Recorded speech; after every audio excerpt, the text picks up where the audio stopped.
Здравейте на всички! Ние сме във връзка с вас, Guru Markets. Нека започнем с обобщена информация за корпорацията. Малко по-нататък ще разгледаме всеки индикатор по-подробно. Можете да го поставите на пауза, ако искате. Предлагаме ви да проучите по-отблизо всички показатели на изследваната компания. Сега ще сравним основните фундаментални показатели на компанията Sandex Pharmaceuticals Inc., тикър SNDX. Прегледът е базиран на данни към 25 август 2025 година. Според класификацията Guru Markets компания Sandex Pharmaceuticals принадлежи към подкатегорията Cancer Blood. В оценката участват 18 компании. Вижте взетите решения към края на видеото. Общ резултат за изследваната компания – минус 8 от 10 точки. Среден резултат за подкатегорията е минус 1,9 точки. Ако го погледнете много широко, в рамките на целия американски пазар като цяло, ще видим, че средният резултат за целия пазар като цяло е 1,8 точки. Срещу минус оценка – 8 точки за дружеството Sandex Pharmaceuticals. Сравняване на динамиката на цената на акциите на компанията Sandex Pharmaceuticals Inc. и споделяния на подкатегории. Можем да видим, че през последните 12 месеца акциите на компанията Sandex Pharmaceuticals Inc. показва динамика от минус 20,6 на 100. Спрямо динамиката на цените за подкатегорията от 8,7 на 100. Пазарна капитализация на корпорация Sandex Pharmaceuticals Inc. оценен на 1,4 милиарда долара. А пазарната капитализация на подкатегорията е 14 милиарда долара. Балансовата стойност на компанията е 0,15 милиарда долара. Книжната капитализация на подкатегорията е 2 милиарда долара. Сравнявайки дяловете на фондовия пазар и капитализацията на баланса, виждаме следното. Зает дял Sandex Pharmaceuticals в подкатегорията при оценка на пазарната капитализация е 9,87 на 100. Балансовата стойност на капитализацията е 7173%. Оценка на пазарния дял и балансовата стойност на дружеството в подкатегория лошо, минус 1 точка. Изследваната компания има финансови задължения от 0,339 милиарда долара. Съотношението дълг към балансова стойност е 219% от капитала на компанията. Резултатът за нивото на задълженията на дружеството – много лошо, минус 2 точки.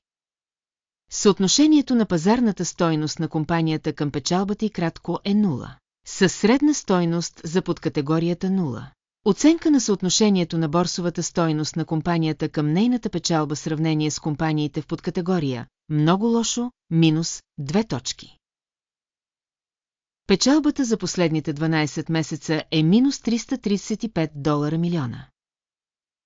Бъдещите приходи за следващите 12 месеца не са известни.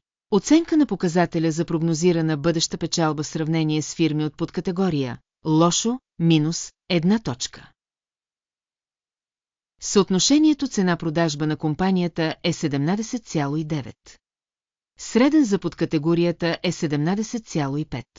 Оценка на съотношението пазарна стойност към приходи в сравнение с показателите на фирмите от подкатегория успешно 0 точки. Приходите за последните 12 месеца са 80 милиона долара. Бъдещите приходи за следващите 12 месеца не са известни. Оценка на показателя за прогнозирани бъдещи продажби в сравнение с показателите на фирмите от подкатегория лош, минус 1 точка. Маржът на продажбите е минус 428,2 на 100, при средно в подкатегорията минус 377,3 на 100. Оценка за маргиналност спрямо показателите в подкатегория Толет минус 0,5 точки. Делът на компанията по брой служители в подкатегорията е 13 003 на 100.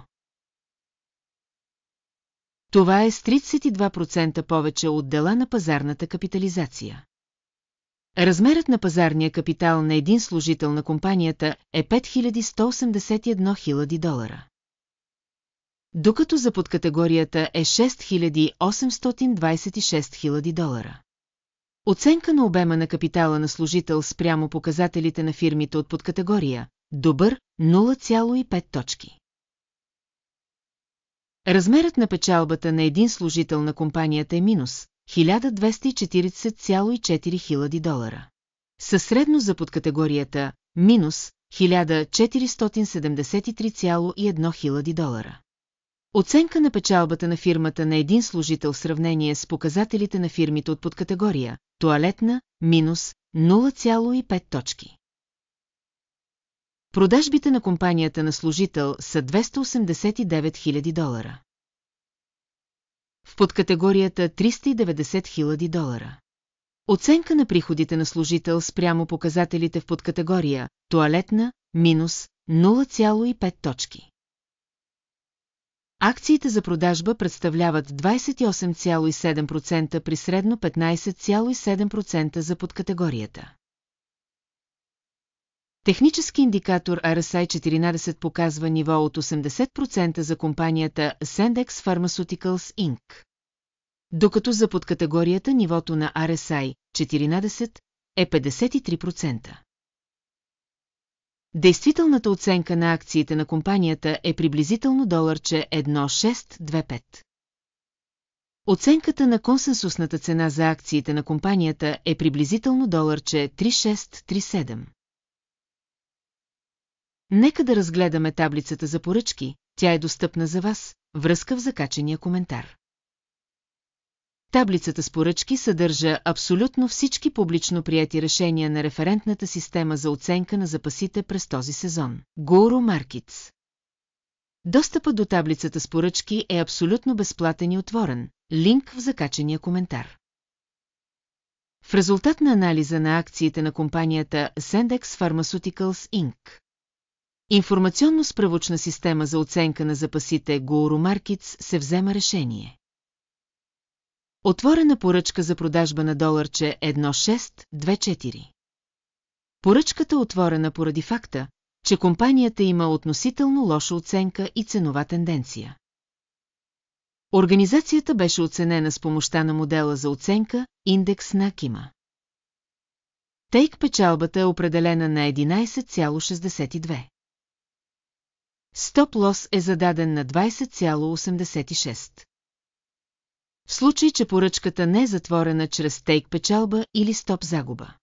Тогава поръчката ще бъде затворена автоматично въз основа на резултатите от търговията на 24 септември 2025 година. Или в последния работен ден преди посочената дата. Тикер FLR е основната поръчка за покупка. Видеото на основната сделка вече е публикувано в канала. При затваряне на някоя от поръчките основна или балансираща. Втората поръчка е фиксирана на последната цена. Много благодаря на публиката, че изгледа до края и използва информационната система от Guru Markets.